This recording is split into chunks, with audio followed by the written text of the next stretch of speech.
کسی بھی قوم میں اگر بگاڑ پیدا کرنا ہو، کسی قوم کے اوپر آپ کو مسلط ہونا ہو، اور ایک قوم کو برباد ہونے کی سب سے بڑی علامت یہ ہے کہ اس قوم کی عورتوں میں بگاڑ ہو، اس قوم کی عورتوں میں فحش عام ہو جائے، اس قوم کی عورتوں کی حیا ختم ہو جائے۔ اس دین اسلام نے حیا کو بہت ترجیح دی ہے۔ اس دین اسلام نے خواتین کی عزت، خواتین کی عظمت کا بہت دھیان رکھا ہے۔ یہ اور بات ہے کہ اس دنیا نے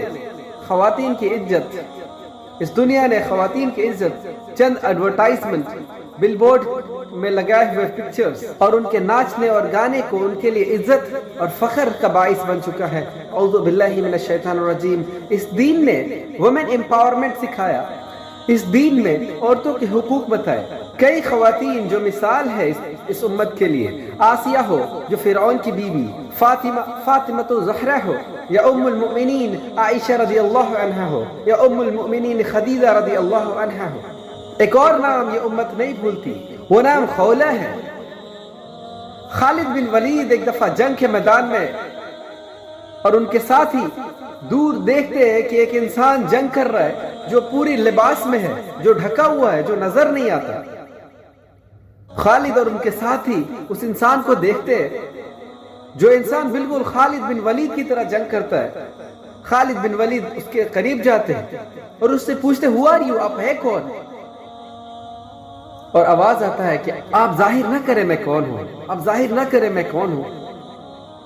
لیکن خالد پوچھتے نہیں آپ ہے کون جو اتنی اچھی جنگ لڑ رہے ہو؟ اور جواب آتا ہے میں خولہ ہوں، درار کی بہن۔ درار جن کو کافروں نے قید کر رکھا ہے، جن کو کافروں نے پکڑ رکھا ہے، میں اس درار کی بہن ہوں اور میں چاہتی ہوں کہ میں جاؤں اور اپنے بھائی کو چھڑا کر لاؤں۔ اللہ اکبر، اللہ اکبر۔ خالد بن ولید کہتے ہیں کہ آپ آؤ ہمارے ساتھ، اب ہمارے ساتھ جنگ میں حصہ لو، ہم مل کر آپ کے بھائی کو نجات دلائیں گے، ہم مل کر آپ کے بھائی کو چھڑائیں گے۔ اللہ اکبر۔ یہ مثال اللہ سبحانہ وتعالی نے اس طرح کی کئی مثالیں رکھی ہے اس امت کے ماں و بہنوں کے لیے، اس امت کے خواتینوں کے لیے۔ اپنی عزت کو پہچانو، اپنے خوبصورتی کو بازاروں اور گلیاروں میں نہ پھیلاؤ۔ یاد رکھو اللہ سبحانہ وتعالی کو یہ ناپسند ہے۔ تم سیکھو آسیہ سے جن کا شوہر فرعون ہے، اللہ اکبر، جن کا شوہر فرعون ہے، جو کیا کہتا ہے انا ربکم الاعلی۔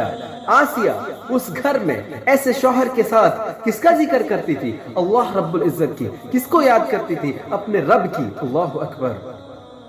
جب فرعون کو پتہ چلتا ہے کہ آسیہ کسی اور رب کی عبادت کرتی ہے تو فرعون آسیہ کو قتل کرنے کے لیے جاتا ہے، آسیہ کو بہت تنگ کرتا ہے، پریشان کرتا ہے، ٹارچر کرتا ہے۔ اللہ سبحانہ وتعالیٰ سے آسیہ دعا کرتی ہے اور اللہ سبحانہ وتعالیٰ ان کو جنت میں گھر دکھاتا ہے۔ فرعون ان پر تشدد کرتا ہے اور آسیہ مسکراتی ہے۔ فرعون اور تشدد کرتا ہے، وہ پریشان ہوتا ہے کہ آخر یہ ہو کیا رہا ہے، میں اس پر تشدد کر رہا ہوں اور یہ مسکرا رہی ہے۔ اللہ اکبر۔ یہ ایمان ہے میری بہنیں، یہ ایمان کا جذبہ، اللہ سے محبت، اس دین سے محبت جو آسیہ کو فرعون کے سامنے کھڑے ہونے کی صلاحیت دیتی ہے۔ یرموک کی جنگ میں جب دشمن کو دیکھا گیا کہ وہ بہت زیادہ تعداد میں ہے، ان کے پاس آرمز ہے، وہ بہت سٹرونگ ہے، کسی نے کہا کہ ہمارے دشمن کتنے زیادہ ہیں، ان کے پاس کتنی ہتھیار ہے۔ وہ بہت امیز ہو گئے۔ خالد بن ولید نے سنا اور کیا کہا؟ تم دشمن کی تعداد پہ نہ جاؤ، تم دشمن کے ہتھیار کو نہ دیکھو۔ جنگ دشمن کی تعداد سے نہیں، اللہ کی مدد سے جیتی جاتی ہے۔ اللہ اکبر۔ جنگ دشمن کی تعداد سے نہیں، جنگ دشمن کی طاقت سے نہیں، جنگ طاقت سے نہیں، تعداد سے نہیں، جبکہ جنگ اللہ کی مدد سے جیتی جاتی ہے، جنگ ایمان سے جیتی جاتی ہے۔ یہ ایک بہت غلط بات ہے جو عام ہو چکی ہے کہ ہم کمزور ہیں، دشمن مضبوط ہے، دشمن کے پاس آرمز ہے، ان کے پاس سپورٹ ہے۔ ہم یہ کیوں بھول جاتے ہیں کہ ہمارے پیچھے لا الہ الا اللہ ہے، ہم اللہ والے ہیں، ہم لا الہ الا اللہ پڑھنے والے ہیں۔ دشمن چاہے کتنا بھی تعداد میں ہو، دشمن چاہے کتنا بھی مضبوط ہو، ہمارا رب اللہ ہے، اس دنیا کو بنانے والا اللہ، وَهُوَ عَلَى كُلِّ شَيْءٍ قَدِيرٌ، اور اللہ سبحانہ وتعالی ہر چیز پر قادر ہے، اللہ سبحانہ وتعالی ہر فیصلے پر قادر ہے۔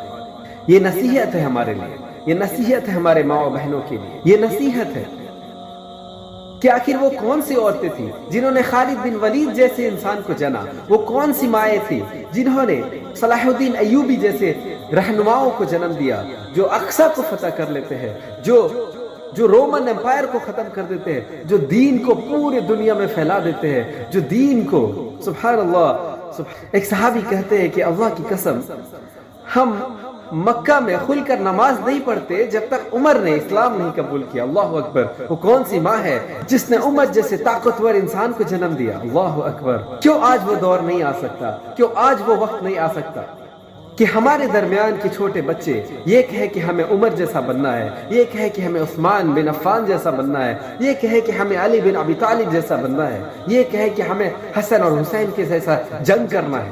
اللہ اکبر، اس چیز کو عام کیوں نہیں کیا جا سکتا؟ اس چیز کو عام کیوں نہیں کیا جا سکتا کہ جو ہمارے مومن بچے ہیں، جو ہمارے گھر کے بچے ہیں، ان کے اندر دین کا جذبہ ہو۔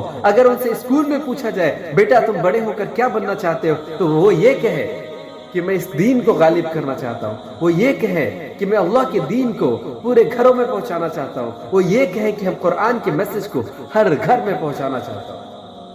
آج کی حالات، اگر آپ کسی بچے سے پوچھیں تم بڑے ہو کر کیا بننا چاہتے ہو، وہ کہتا ہے، وہ کسی ایکٹر کا نام لیتا ہے۔ کسی لڑکی سے پوچھو وہ کیا بننا چاہتی ہے، وہ کسی ایکٹریس کا نام لینا چاہتی ہے، کسی سائنسداں کا نام لینا چاہتے ہیں، کسی کرکٹر کا نام لینا چاہتے ہیں۔ اعوذ باللہ من ذالک، اس امت کو کیا ہو گیا جو صحابہ کے نام کو بھول گئے، جو صحابیات کے نام کو بھول گئے، جو ام المؤمنین کے نام کو بھول گئے؟ کیوں ہمارے گھر کے بچے یہ نہیں کہتے کہ ہمیں خالد بن ولید جیسا بننا ہے، ہمیں ابو بکر، عمر، عثمان، علی جیسا بننا ہے؟ یہ کیوں نہیں ہو سکتا؟ یہ بالکل ممکن ہے۔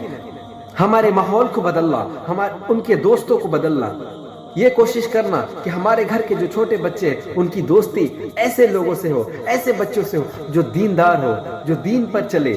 اور ایسے فتنے کے دور میں، ایسے ماحول میں جہاں فتنہ بہت عام ہے، جہاں برائی بہت عام ہے، جہاں برائی کی طرف دعوت دینے والے ہزاروں اور لاکھوں کی تعداد میں ہیں، ایسے دور میں جب آپ رہتے ہو تو آپ کی ذمہ داری اور بڑھ جاتی ہے۔ اگر آپ چھوٹی سے چھوٹی نیکی بھی کرو اس کا ثواب اور بڑھ جاتا ہے۔ آپ اللہ کی یاد کرو، آپ گناہوں سے بچو، آپ صبر کرو۔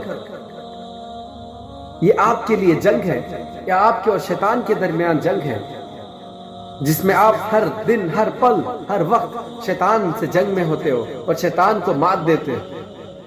ایسے ماحول میں خاص کر کے ماں باپ کے اوپر ایک ذمہ داری بہت اہم ہو جاتی ہے، ذمہ داری بڑھ جاتی ہے کہ وہ یہ دیکھے کہ ان کی اولاد کس راستے پر جاتی ہے، ان کی بچیاں کس راستے پر جاتی ہیں، کیا ان کو دین کی تعلیم ملتی ہے، کیا ان کے دوست دیندار ہے، کیا ان کا اٹھنا بیٹھنا ایسے بچوں کے ساتھ ہے جن کے اندر دین کی سمجھ ہو، جو دین کو آگے لے کر چلے۔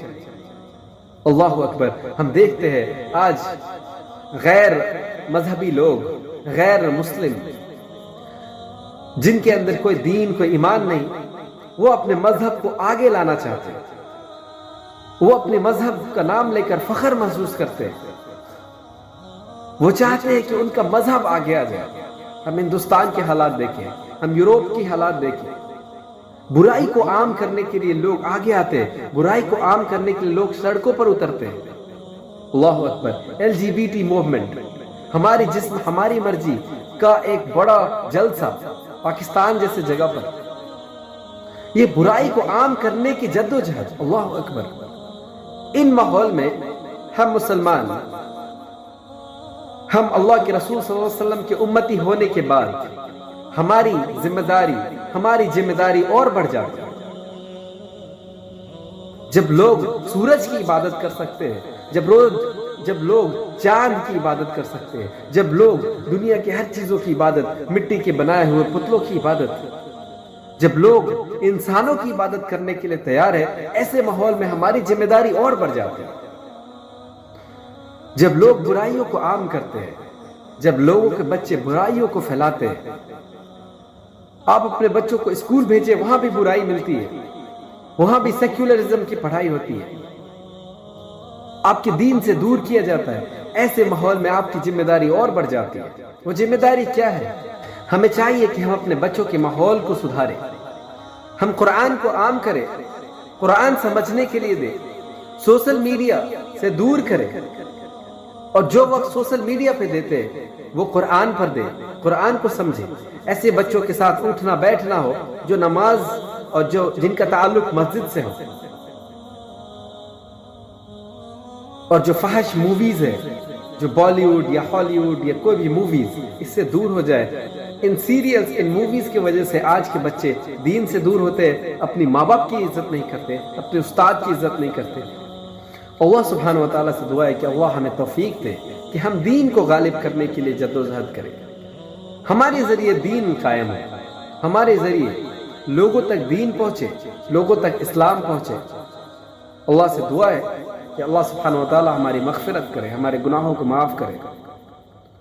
اللہ سبحانہ و تعالیٰ مسلمان بچوں اور بچیوں کو دین کی صحیح سمجھ عطا کرے۔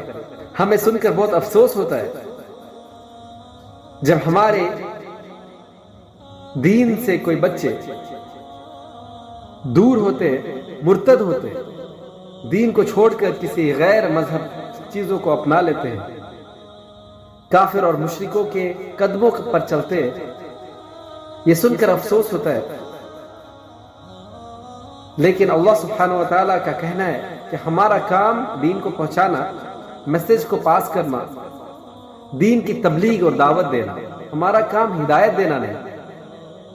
اللہ تعالیٰ نے کہا اے نبی محمد صلی اللہ علیہ وسلم، آپ کا کام دین کو پہنچا دینا ہے، ہدایت صرف اللہ کے ہاتھ میں۔ اور ایک انسان کو اس وقت تک ہدایت نہیں ملتی جب تک وہ خود کوشش نہیں کرتا کہ وہ دین کو سیکھے، وہ خود جدوجہد نہیں کرتا، وہ خود سچ کی تلاش نہیں کرتا، کیونکہ اللہ سبحانہ و تعالیٰ نے اپنے سائنس ہر جگہ دیے۔ اللہ سبحانہ و تعالیٰ کسی انسان کو محروم نہیں کرتا اس دین سے، اگر وہ انسان چالاک ہو، اگر وہ انسان سمجھدار ہو، وہ انسان اللہ کو سمجھے۔ شرط یہ ہے کہ آپ جدوجہد کریں، آپ دین کو سیکھیں، آپ کے اندر چاہت ہو کہ آپ دین کو سیکھنا چاہتے ہیں۔ آپ سیرت اٹھا کر پڑھیں، صحابہ کے، نبیوں کے۔ صحابہ، اللہ اکبر، جب اللہ کے نبی نے ان کو دین دیا، انہوں نے کیا کیا قربانیاں دی اس دین کے خاطر، انہوں نے کیا کیا چیزوں کو چھوڑا۔ کسی نے اپنا گھر چھوڑا، کسی نے اپنا مال چھوڑا، کسی نے اپنے بچے کی قربانی دی، کیونکہ ان کے اندر ایمان تھا، وہ دین کو حق سمجھنے لگے، وہ اللہ کے نبی صلی اللہ علیہ وسلم کو حق سمجھنے لگے۔ انہوں نے ایک ریسپانسبلٹی، ایک ذمہ داری لی اپنے اوپر کہ یہ دین ہے، اب اس کا کام کرنا ہے، اس کو نافذ کرنا ہے۔ جب ہم کسی چیز کے لیے ریسپانسبلٹی لیتے ہیں، ہم اس کے لیے محنت کرتے ہیں، اس کے لیے کچھ کام کرتے ہیں۔ ہمیں چاہیے کہ ہم اس دین کے لیے سیریس ہو جائیں۔ جو ہمارے پاس ہے وہ ہمارا نہیں بلکہ اللہ سبحانہ و تعالیٰ کا ہے۔ ہمیں تو کسی چیز کی نقصان کا غم ہی نہیں ہونا چاہیے، کیونکہ ہمارے پاس جو بھی ہے وہ اللہ سبحانہ و تعالیٰ کی طرف سے، اور اللہ جب چاہے اسے لے سکتا ہے۔ اللہ نے جب تک سانسیں دی ہے، کوشش یہ ہے کہ ہمارے وجہ سے دین پھیلے، ہمارے وجہ سے لوگ قرآن کے قریب ہوں اور اس دین کو سمجھیں۔ اللہ سبحانہ و تعالیٰ سے دعا ہے کہ اللہ ہمیں دین کی صحیح فہم عطا فرما، اللہ سبحانہ و تعالیٰ ہمیں دین کی صحیح سمجھ عطا فرما۔ جزاکم اللہ خیر۔